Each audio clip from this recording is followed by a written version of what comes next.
اس شب میں بیدار ہوا کرو اور تہجد کی نماز پڑھا کرو، یہ شب خیزی تمہارے لیے ایک اضافی عمل ہے۔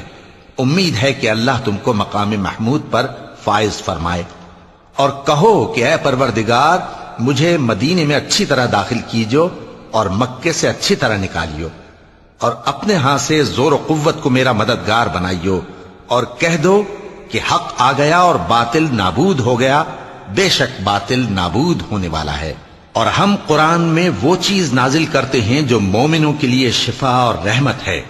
اور ظالموں کے حق میں تو اس سے نقصان ہی بڑھتا ہے۔ اور جب ہم انسان کو نعمت بخشتے ہیں تو روح گرداں ہو جاتا ہے اور پہلو پھیر لیتا ہے،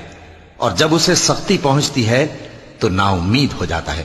کہہ دو کہ ہر شخص اپنے طریق کے مطابق عمل کرتا ہے، سو تمہارا پروردگار اس شخص سے خوب واقف ہے جو سب سے زیادہ سیدھے رستے پر ہے۔ اور تم سے روح کے بارے میں سوال کرتے ہیں، کہہ دو کہ وہ میرے پروردگار کا ایک حکم ہے، اور تم لوگوں کو بہت ہی کم علم دیا گیا ہے۔ اور اگر ہم چاہیں تو جو کتاب ہم تمہاری طرف بھیجتے ہیں اسے دلوں سے محو کر دیں، پھر تم اس کے لیے ہمارے مقابلے میں کسی کو مددگار نہ پاؤ،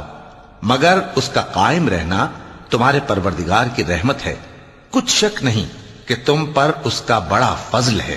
کہہ دو کہ اگر انسان اور جن اس بات پر مجتمع ہوں کہ اس قرآن جیسا بنا لائیں تو اس جیسا نہ لا سکیں گے، اگرچہ وہ ایک دوسرے کے مددگار ہوں۔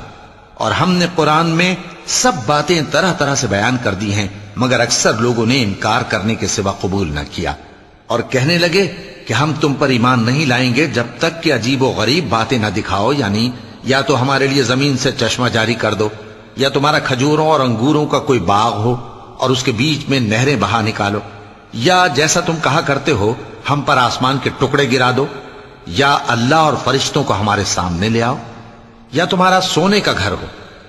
یا تم آسمان پر چڑھ جاؤ، اور ہم تمہارے چڑھنے کو بھی نہیں مانیں گے جب تک کہ کوئی کتاب نہ لاؤ جسے ہم پڑھ بھی لیں۔ کہہ دو کہ میرا پروردگار پاک ہے، میں تو صرف ایک پیغام پہنچانے والا انسان ہوں۔ اور جب لوگوں کے پاس ہدایت آ گئی تو ان کو ایمان لانے سے اس کے سوا کوئی چیز مانے نہ ہوئی کہ کہنے لگے کہ کیا اللہ نے آدمی کو پیغمبر کر کے بھیجا ہے؟ کہہ دو کہ اگر زمین میں فرشتے ہوتے کہ اس میں چلتے پھرتے اور رہتے بستے تو ہم ان کے پاس کسی فرشتے کو پیغمبر بنا کر بھیجتے۔ کہہ دو کہ میرے اور تمہارے درمیان اللہ ہی گواہ کافی ہے، وہی اپنے بندوں سے خبردار ہے اور ان کو دیکھنے والا ہے۔ اور جس شخص کو اللہ ہدایت دے وہی ہدایت یاب ہے، اور جن کو گمراہ رہنے دے تو تم اللہ کے سوا ان کے رفیق نہیں پاؤ گے۔ اور ہم ان کو قیامت کے دن اوندھے منہ، اندھے، گونگے اور بہرے بنا کر اٹھائیں گے، اور ان کا ٹھکانہ دوزخ ہے۔ جب اس کی آگ بجھنے کو ہوگی تو ہم ان کو عذاب دینے کے لیے اسے اور بھڑکا دیں گے۔ یہ ان کی سزا ہے، اس لیے کہ وہ ہماری آیتوں سے کفر کرتے تھے، اور کہتے تھے کہ جب ہم مر کر بوسیدہ ہڈیاں اور ریزہ ریزہ ہو جائیں گے تو کیا اثر نو پیدا کیے جائیں گے؟ کیا انہوں نے نہیں دیکھا کہ اللہ جس نے آسمانوں اور زمین کو پیدا کیا ہے اس بات پر قادر ہے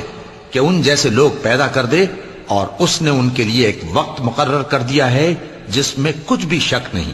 تو ظالموں نے انکار کے سوا اسے قبول نہ کیا۔ کہہ دو کہ اگر میرے پروردگار کی رحمت کے خزانے تمہارے ہاتھ میں ہوتے تو تم خرچ ہو جانے کے خوف سے ان کو بند کر رکھتے،